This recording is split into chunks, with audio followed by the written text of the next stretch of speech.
Diego Bandido! Go Diego! Go Diego! Go Diego! EDSA! Itaas sa kamot sa mga angkol. Itaas sa kamot sa mga angkol. Bunalikol! Bunalikol! Bunalikol! Bunalikol!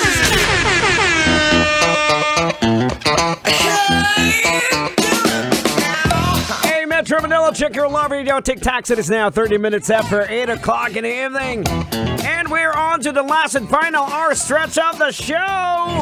Hello there, my name is Diego Bandido. Kasama pa rin po ang pinakamatalino sa lahat. Henyo! That's right, mga kabisyo. Tanghenyos in the house. At syempre sa mga naiipit pa rin po sa traffic, matinding traffic, at sa mga papunta sa kanilang mga Christmas party.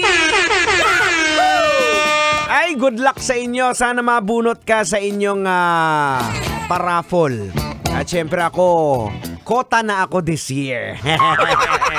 Dahil nakadali na tayo ng pang grand prize. Well, blessing ni Lord yan. O, diba? Malay mo ikaw, makuha mo rin, masundot mo rin yung grand prize. Kasi ako, nakuha ko yung grand prize. First time ko sa loob ng 15 years. So, parang inipon lang. 15 years yun.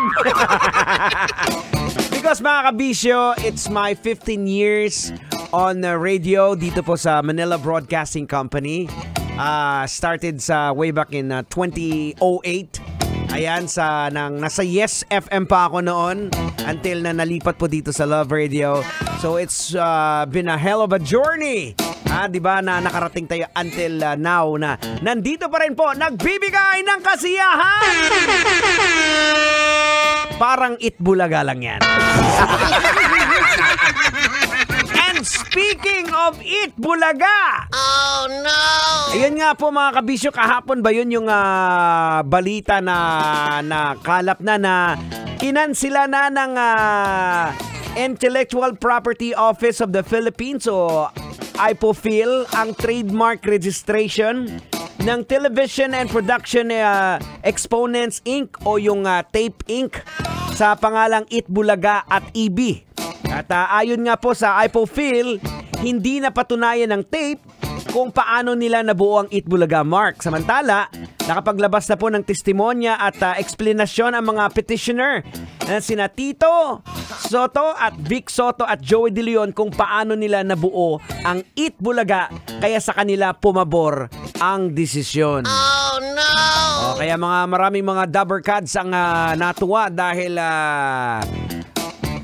muling nabawi ang pangalan na Itbulaga. So, pero syempre, yung kabilang kampo, yung tape, aapila pa rin din sila. Gagamitin daw nila ang lahat ng legal na pamamaraan para umapila. Pwede pa naman na umapila. Hindi pa naman siguro final na executory kasi may chance pa na umapila ang isang partido. And then, pag na-deny pa rin, well, siguro, that's the time na maglalabas na ng final and executory na ang Itbulaga ay i-award na talaga sa TBJ. Well, lahat naman tayo po ay talagang lumaki. At it's a no-brainer na rin din po na ang Itbulaga din talaga, ang bumuo din talaga niyan, ang Tito Vic and Joey and TVJ. Dahil pag walang TVJ, walang Itbulaga yung kumarabas sa bibig ko. Wala pong Itbulaga. Ayan, so kinalakihan na po natin yan, kinatandaan na yan. Ano pa ba? So yun po mga kabisyo, parang parte na ng buhay ng Pilipino. Pag sinabi natin Itbulaga, Tito Vic and Joey yan. Pag walang TVJ, walang ba't baluga pumapasok talaga sa bibig? Anyways mga kabisyo, maraming salamat sa pagtutok. Ayan, sa mga Grab drivers na nakatutok sa atin ngayon. Batiin lang pala natin si Hernandez Denzel, isa sa mga masugi na tagapakinig natin. Maraming salamat. At ganoon na rin kay April June na Grab driver. At sa lahat po ng mga Grab drivers natin, lahat ng mga taxiru, Grabberu, tricycleru, truckeru. Ayan, sa mga truck din. Maraming salamat sa pagtutok sa jeep, mapabus. Maraming salamat dahil nananatiling number 1 po ang 90.7 Love Radio sa survey sa mga sasakyan. Maraming salamat.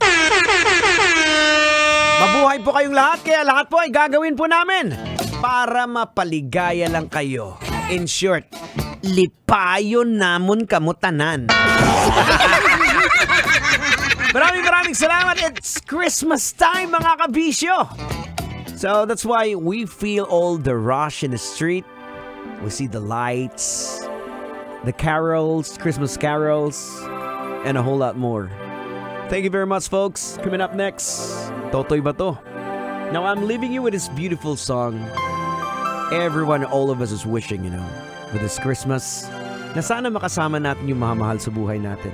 So I'm gonna leave you with Ariel Rivera's Sana Ngayong Pasko. My name is Diego. I'm out of here. Pasko na naman. Sasakyan si Ka.